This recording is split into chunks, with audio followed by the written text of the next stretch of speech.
ce qui nous donne l'occasion de parler de votre projet. Donc, le projet, c'est quoi? C'est, à vrai dire, il peut s'inscrire dans un cadre plus global, mais faute de temps, on peut se limiter uniquement à un service. Donc, on s'est mis d'accord pour voir juste un service qui est le service de comité pédagogique online. Ça veut dire ce qu'on appelle le CP numérique. Alors, la plateforme, à vrai dire, elle est ouverte. On peut l'utiliser pour beaucoup de services. Mais on va nous s'occuper uniquement de ce service pour montrer un peu ce qu'on peut faire avec la cryptographie en termes de services qui peuvent être mis en œuvre pour la communauté.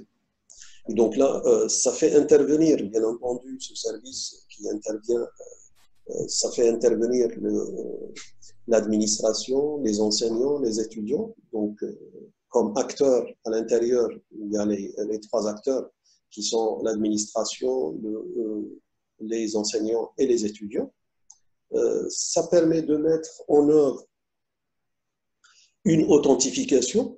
Et donc là, on a besoin de mettre en place une authentification forte. Pourquoi? Parce que l'étudiant, dans un campus numérique, il doit avoir sa carte d'étudiant.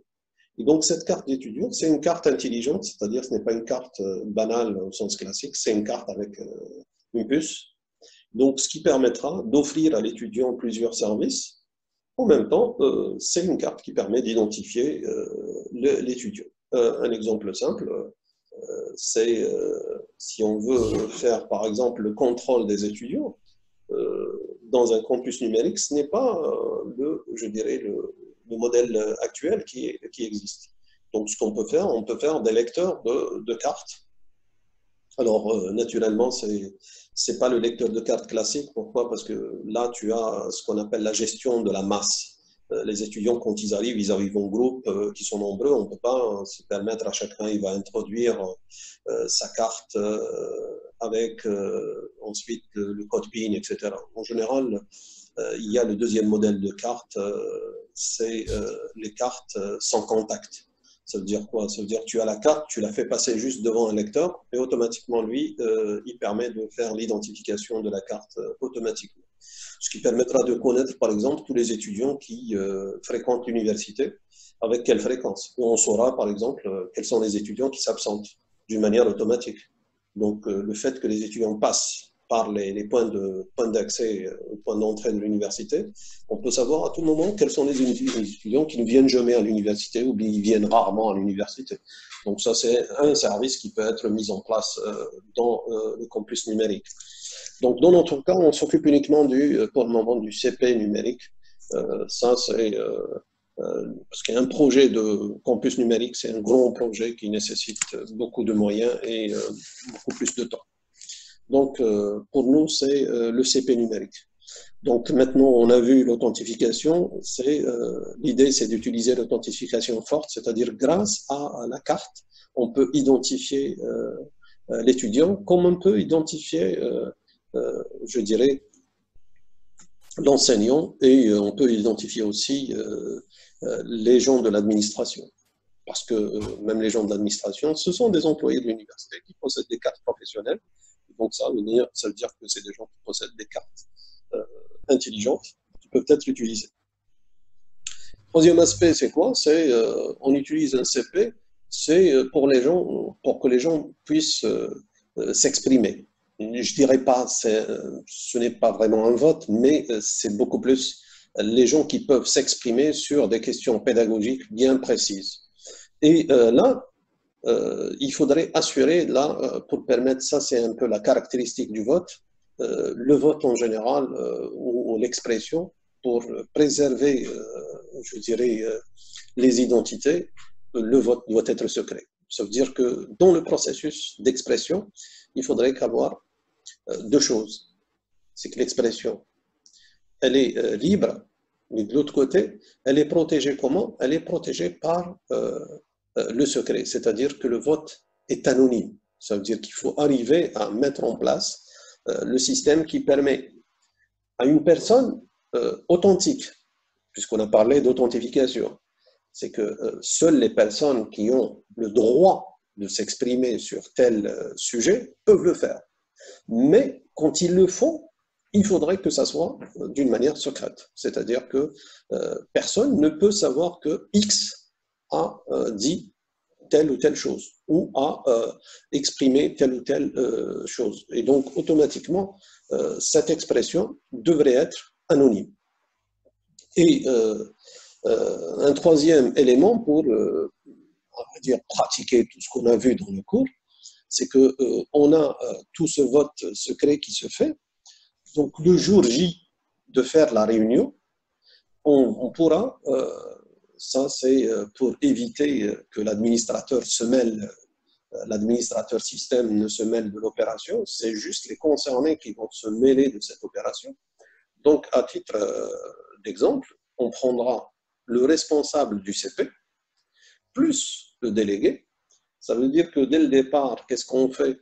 Que l'information qui est, bien entendu, chiffrée, alors automatiquement, on peut distribuer la clé par un programme automatique, on distribue la clé secrète entre le responsable du CP et le délégué. Donc on choisit parmi les délégués, donc on choisit un délégué et on va partager la clé secrète entre le responsable du CP et le délégué. Ce qui voudra dire que le jour J, quand on veut faire le CP, c'est qu'on va déchiffrer, donc le responsable ne peut pas déchiffrer tout seul, le délégué ne peut pas déchiffrer tout seul, ça veut dire qu'ils doivent s'associer pour déchiffrer ensemble et donc prendre connaissance des informations qui existent à l'intérieur. Et à partir de là, ça permettra de divulguer les résultats pour dire voici les résultats qui existent au niveau des CP et d'entamer le CP lui-même. Donc ça vous donne une idée sur ce qui vous reste à mettre en œuvre. Donc on va essayer de mettre en œuvre ces aspects-là qui sont sur la base de connaissances que vous avez maintenant en main. Donc tous les éléments, vous les avez en main, mis à part, je pense, il y a un seul truc. Je vous invite à faire une recherche sur ça pour dire, parce que le secret pour dire, ça peut être chiffré, mais mieux encore, ça doit être anonyme. Donc là, ça veut dire qu'il faut voir comment mettre en œuvre l'anonymat des votes qui ont été exprimés.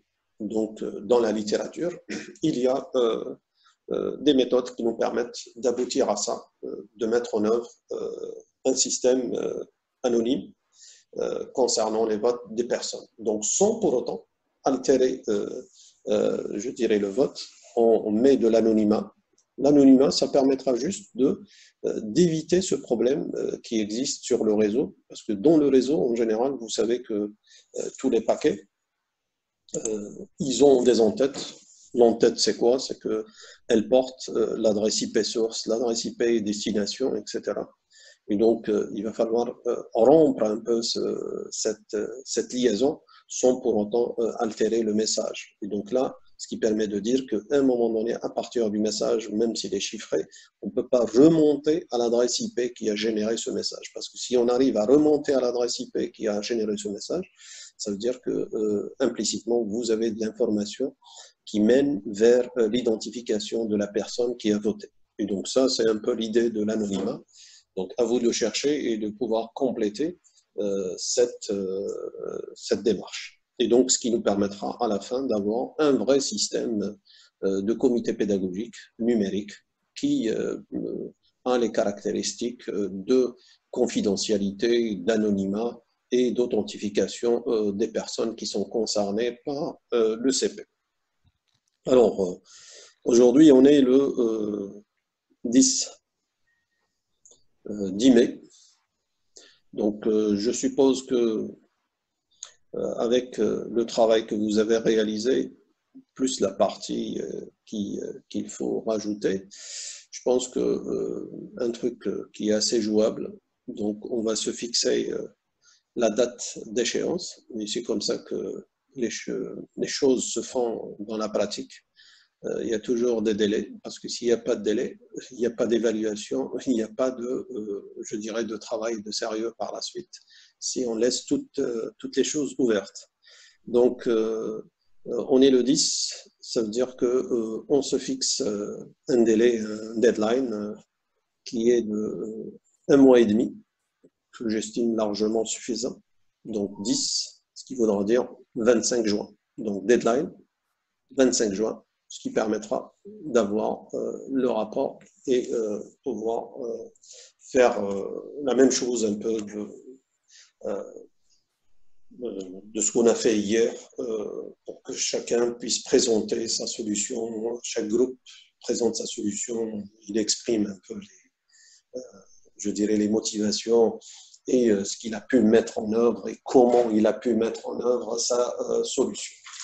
Donc, rendez-vous pris. Donc, on ne sait pas ce qui va se passer, si l'année universitaire va continuer, va s'arrêter, etc. Ça, on n'en sait rien. Pour le moment, nous, on essaie de se projeter dans le futur. Et si les choses continuent normalement, le délai, ça va être le 15 jours, le 25 jours. Donc, s'il y a d'autres alternatives, ça, vous communiquer la suite du projet, comment qu'elle peut être continuée dans le futur.